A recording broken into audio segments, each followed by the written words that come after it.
Well, I'm on with my old friend Collier Smith. How are you, Collier? I'm doing well, Michael. We're so excited. You're about to become a leader in the District 6380 of the Rotary world, and it's That's a right. heady experience, man. Getting up to speed on all the things you need to know to lead a successful team. Yes, and the more you get into it, the more you realize, wow, I do need to really dig in and understand it. Well, it's an interesting animal, not unlike a large organization. You know, this is a multinational organization. You're going to be supervising people, looking after people in two countries, Canada and the United States, in a bunch of small little corporations called clubs, and they're spread out all over southeastern Michigan and parts of Chatham, Kent. You're only going to be able to visit with these miniature corporations, these miniature companies, once or twice during the time that you're in leadership, and you have a bunch of lieutenants carrying these committees, and a lot of them, you know, you need to do whatever you can as their top leader to help them be all they can be. Hmm. And you're getting to know these lieutenants now, right? Correct. Right. And Making the what are you rounds. finding? Are they all PhDs in business administration? Are they all top motivators? Are they all excellent speakers? And all of them are really good There with detail? it's some or all the above. I mean, it's an interesting group of leaders, and some have skills in certain areas, and others have skills in other areas, and it's putting it all together. That's the Yeah. challenge. Well, let's talk about these nice people. We don't have to mention names, but I think it would be helpful for other people to listen in on our convo here and talk and learn about how they can, you know, motivate their people. A lot of this stuff, I think, is based in psychology because Rotary changes leadership every year. They've got like a new boss they've got to get used to.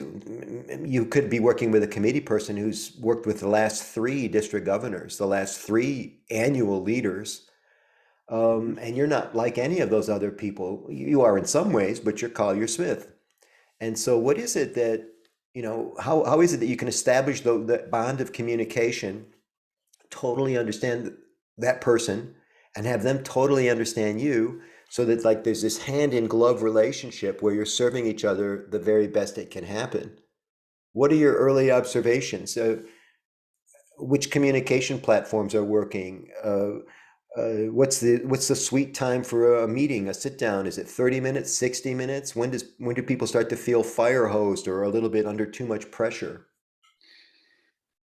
Well, that's a loaded question. If you're talking about me personally, I have a different view.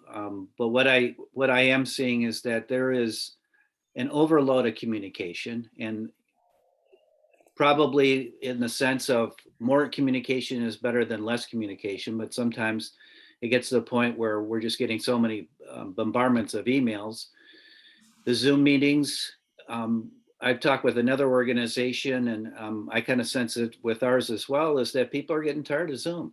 We Yeah. want to get back on with our lives. And, when you look at a Rotarian, they're generally gregarious.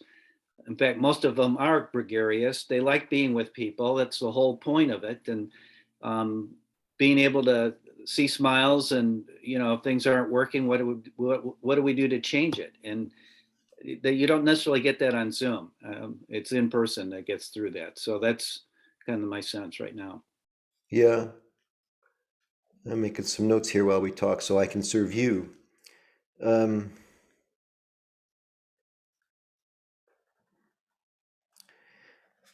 I think there's a series of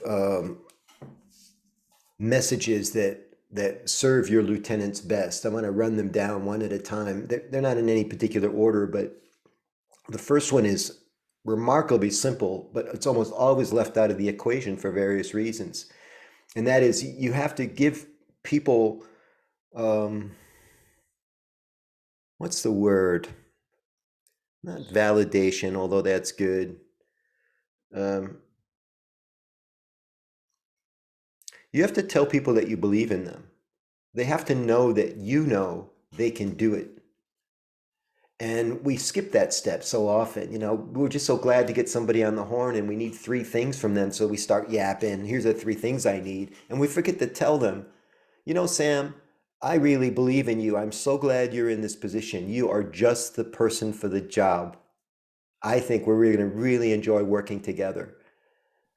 I just think we miss that a lot. We skip that step. I don't know why, but it's super important and people love to hear it.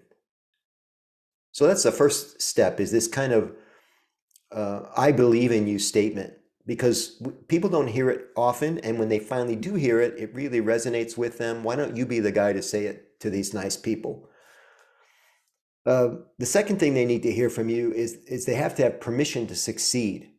If they have to ask you for everything along the way, it's going to be a slow ride.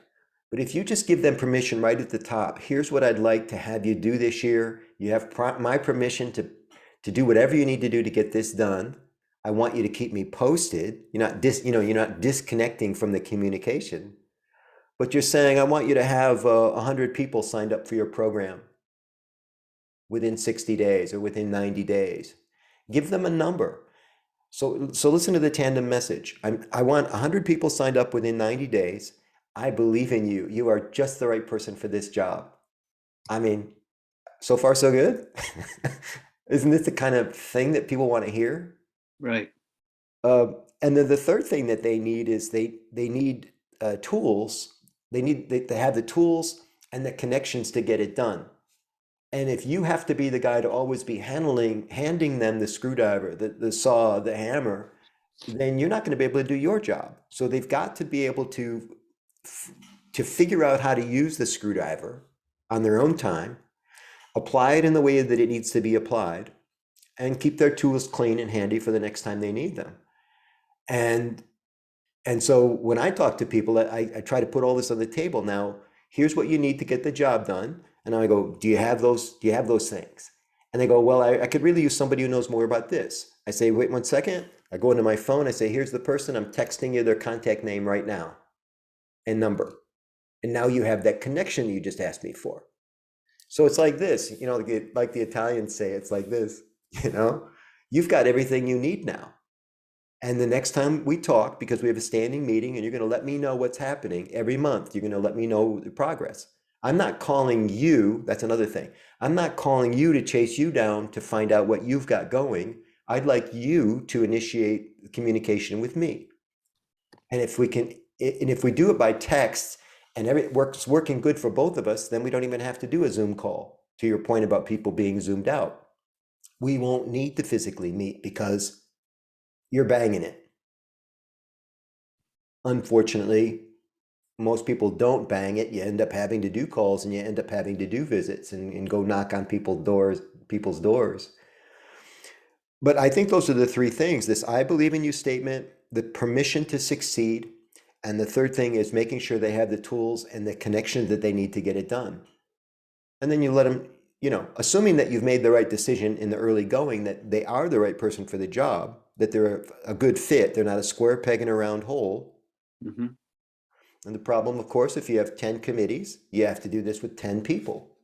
And then the odds of succeeding go down because, or go up, I don't know. It depends on how good you are at putting a team in place and helping them understand what needs to be done. One last thing, then we can do some give and take. I read a business book called Principles a while back. It's by Ray Dalio, the big hedge fund manager, Dalio, everybody. And Dalio had this great time management formula. I've never been able to get it to work, but I love it. And that Dalio said that if he met with you at his company, because he was the president, and if he met with an underling for 1 hour, you would walk away with 40 hours of work. For another way of saying it, 40 hours of productivity. So for every hour, the big shot, the top paid guy, the most valuable person in the organization, and I know a lot of times Rotary District governors don't fancy themselves this way, but it's true. You're one of the most valuable people in the district because you're holding the steering wheel. That you meet with somebody for 1 hour, it doesn't have to be an hour, it could be a half an hour. And in that half an hour, they get their marching orders for a campaign or a month or an event. I remember meeting with my conference chair back when I was governor in 16, 17, and we had the whole calendar already laid out for the year. And I said to her, listen, I know we're just getting to know each other, but I just want you to know my management style. I don't like doing everything at the last minute, and I don't like having my hair on fire. And she started to laugh, and she said, well, that's great because I don't like to work that way either. And man, we just like zeroed in on each other. You see how fast that happened. And then I said to her, I'm glad you feel that way because I'm going to be out of the country for a trip 3 weeks before our district conference. And I'm telling her this like 12 months in advance because so much of that stuff can be done in advance, right? Hmm. So these are some thoughts about how to deputize people and have them feel it versus what we sometimes do, which is that awkward sit down where you're somebody's boss and they have to figure you out and it's painful and the feedback loops are few and far between. I don't like it. No, this is great. You've got a program in particular, uh, maybe that is performing less than, or is like a shadow program. I call it a shadow program because it's not marketed very well, even within the district. And so we've got this like small yet effective cadre of people working on this campaign, but they don't promote their own stuff, and everything kind of happens. I call it behind the curtain. It's not that it's secret; it's just that it's not obvious. Hmm. And so we've got to find people to help promote and help encourage them to show their faces more often and fly their flag, right? Right. So you can get a public image person to do that. You can get an assistant governor to do that. You can get a Facebook king or queen to do it. There's a few ways of making that happen. But if nobody knows what's happening, it they're missing their own feedback loops. I remember one year they were trying to get the people to sign up for the program, but nobody knew about the program. They hadn't done their spade work to promote it and then sell it, and then they weren't using emotion. They were just saying we need 10 people instead of saying this could be the most fun thing you do all year. You hear the Right. difference? We need 10 people. This could be the most fun you have all year. I just think it's interesting how we communicate. So it comes down to two things: communication and the psychology of leadership. What do you think?